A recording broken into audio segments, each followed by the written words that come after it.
После Аляски у меня на самом деле выбор только один. Путин и дальше хочет воевать. В Бога верю, а Бог с нами. Вот этот в кавычках богомольный готовит сразу же 2 новых так называемых СВО. Хочется движухи. Да, первая движуха, которую затеял Путин, она в Казахстане. ГРУ в Казахстане, российская разведка усиливает активность. Да, это в Кремле называют «Астана за 3 дня». Ну, Путин давно тявкает про то, что Казахстан — это братский народ, единый народ и так далее. Все это чушь по полной программе. Казахстан — это практически русскоговорящая страна. Вот шизофреник. Ну, кстати, президент Казахстана Токаев сразу же мгновенно реагирует и унижает Путина публично. Русскоговорящая страна, говоришь? На, кушай. Уважаемый Владимир Владимирович, уважаемые коллеги, ең алдымен мен құрметті Владимир Владимирович мырзаға сізге зор алғысымды айтқым келеді. Менің шақыруымды қабыл алып, бүгін Қазақстанға Но вернемся к сути. Как именно Кремль уже начал, по сути, гибридную СВО против Казахстана? Как именно он ее ведет? Агентура под прикрытием, дипломатические визиты с двойным дном и попытки давления на местные элиты. Но зачем Москва влезает туда, где ее давно уже не ждут? Давно не ждут, это так мягко сказано. Казахстан, ясное дело, хочет дружить с сильными, а не с лузерами, типа Путин. Казахстан все активнее сближается с Турцией, Западом и Китаем. И Кремль боится потерять контроль. Так я вам по секрету всему свету скажу, Кремль уже давно потерял контроль над Астаной. Надули. Просто нагло обманули. Это точно. Астана 100% не младший брат Москвы. Казахстан дружит с Китаем, дружит с Турцией, но не с лузерами типа Москвы. Зачем это надо? Китай уже тянет Казахстан в свою орбиту. Пока Москва вязла в войне, Пекин строит новый шелковый путь в обход России, превращая Казахстан в ключевую транзитную зону. Может, вам больше хочется подробностей того, как именно рашку выбрасывают из Казахстана? Так пожалуйста. Россию тихо вытесняют с ее же территории влияния. Казахстан передает строительство 2 атомных станций Китаю. Росатом получает только одну, а остальное идет в руки китайской CNNC. Короче, Путин и тут реально играет с огнем. Вот вы представьте, если дедушка Си Цзиньпин узнает, что гадкий путенок готовит СВО в стратегическом партнере Китая Казахстане. Ну-то по голове не погладит, это точно.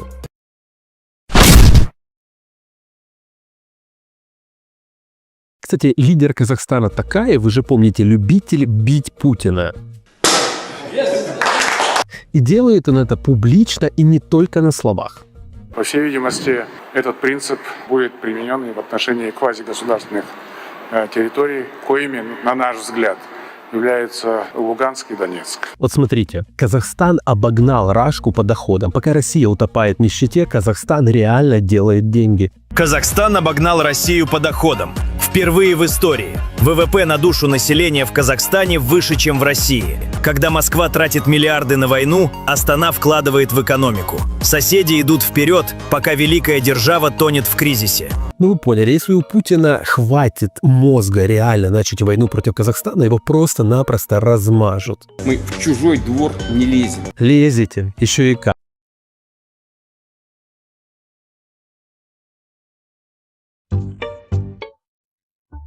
The whole world was covered with footage of Putin on a porch, in which a tired, shabby old man openly admitted that he was waging a war of conquest in Ukraine, that he considered the lands of a neighboring state to be his own. They would all slowly gnaw it all off, seize it, and then go on to win it back. They would return it. Well, that's right, the last of the state leaders who openly admitted to aggressive actions was Adolf Hitler. And, by the way, in the 4th year of the war, the Austrian artist also looked like a haggard, decrepit old man, although he started the war with Bravo and Zadorno. Until that moment, the states neighboring Russia could still pretend that the aggression of the Muscovites would not touch them. But now the Russian mug has shown without a mask. The effect of the Pale Führer's confession was enhanced by the documents of the former consul of the FRG in St. Petersburg, published recently. In his note, the German diplomat recorded the words of Putin, who in 1994 said in a conversation that Crimea, eastern Ukraine and northern Kazakhstan are originally Russian territory, and the Russians will never come to terms with their loss.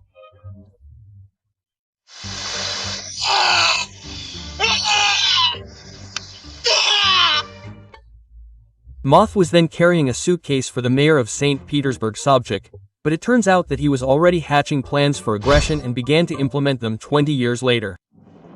He annexed Crimea and unleashed a war against Ukraine. Is there any doubt that Kazakhstan is next? No, it is obvious that if the orcs had managed to quickly defeat the Ukrainians, the war would have immediately spread to the Kazakh steppes. Moreover, propaganda has formulated a mythology against Astana exactly like against Kyiv. Judge for yourself, Kazakhstan, like Ukraine, was captured before the empire in the 15th century. Kazakhstan also received its current borders as part of the Union. For the Russians, it was also invented by the bald guy from the armored car. Who created it? Vladimir Ilyich Lenin, when he created the Soviet Union.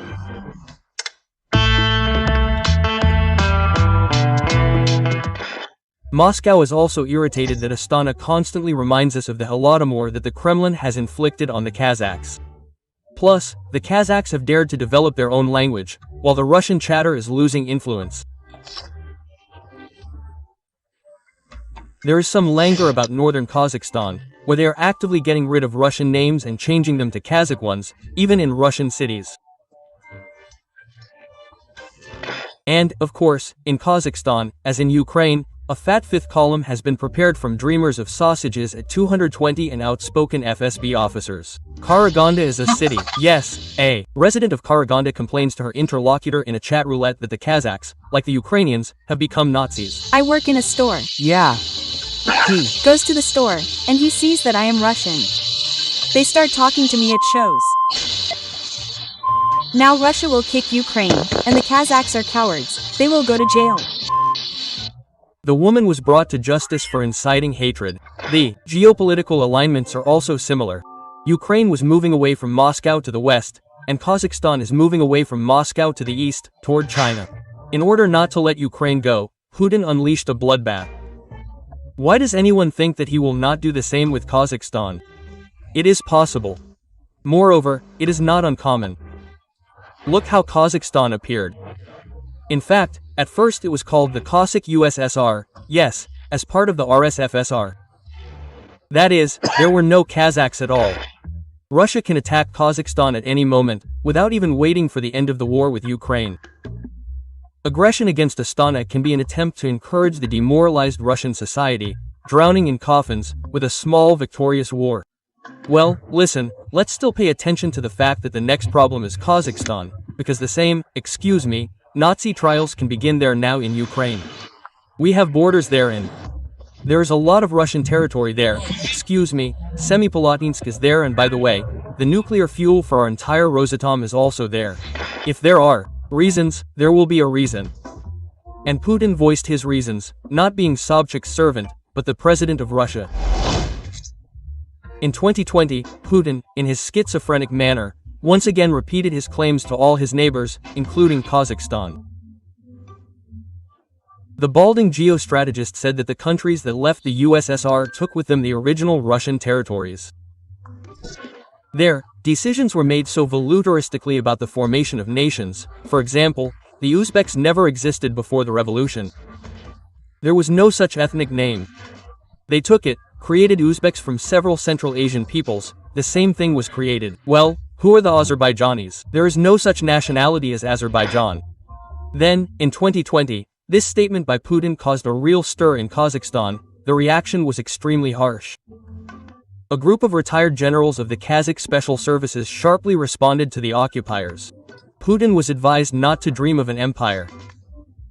The train has left and there is no point in delving into history, because if you look into the past, it becomes obvious that it is Russia that occupies the original Kazakh lands. The generals recalled the golden horde of the Turkic peoples living from the Volga to the Far East. The Golden Horde was a medieval Turkic state on the lands of Central Eurasia. It was ruled by a dynasty that was started by one of the sons of Genghis Khan, Hochi. The Jochids won a high position among the ruling dynasty of the Mongol Empire. A third of all the trophies obtained in all wars belonged to this family. They also reminded Putin of Orenburg, which was the first capital of Kazakhstan. The Kazakhs demonstrated that they are ready to resist and that no one is waiting for Russians there. In general, the language patrol in the city of Aktau began to demand service in Kazakh from one of the women. Her answer was no less provocative. You spit on the ground. I'm walking along, and yours spat at my feet. Not ours. You don't like Russians. What did we do to you? We built you a city, and if it weren't for us, you wouldn't be here. The most important thing is that Kazakhstan made it clear that two people can play the game of historical justice. The Kazakh state news agency Kazinform once even published a map of Kazakhstan, which includes Omsk and Orenburg, as a precaution. And don't forget about Tumen. Translated from Kazakh, the city's name means lowland. Oops. How did Kazakh toponyms end up in the oil region of Russia? Are these really original Kazakh lands?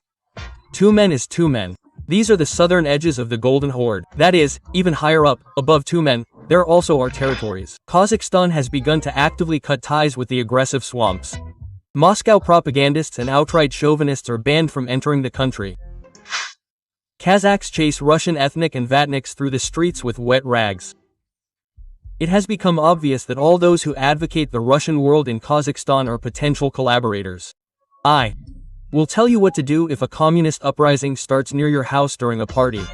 A war of conquest and restoration of the empire is the ideology of the Putin regime. And all the neighbors have felt it. Azerbaijan even had to whip the orcs on the diplomatic field. And they do not stop in Baku. There they openly troll the pseudo-empire and press on its main sore points. In liberated Karabakh, Azerbaijanis tore down a monument to Ivazovsky, which caused quite an explosion in the swamps.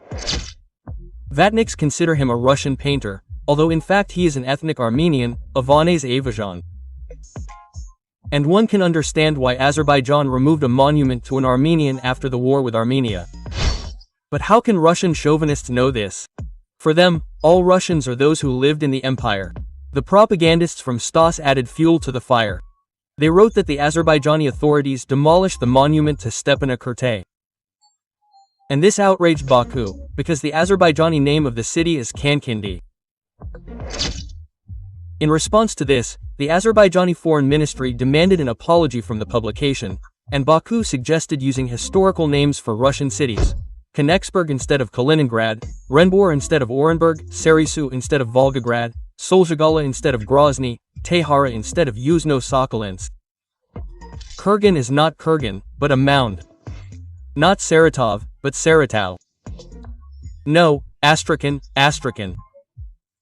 Not Omsk, but Omby.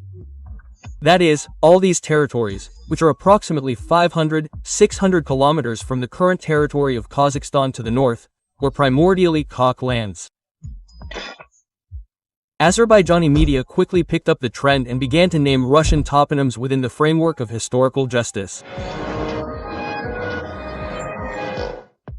Both Kazakhstan and Azerbaijan have begun to prepare to confront the mad gas station, are concluding new economic and military alliances. A plan for military cooperation between Kazakhstan and Britain for the 25th to 26th year was signed in London. Under the new agreement, Kazakh troops will undergo training in Foggy Albion. Another successful multi-move for the crazy Russian Führer.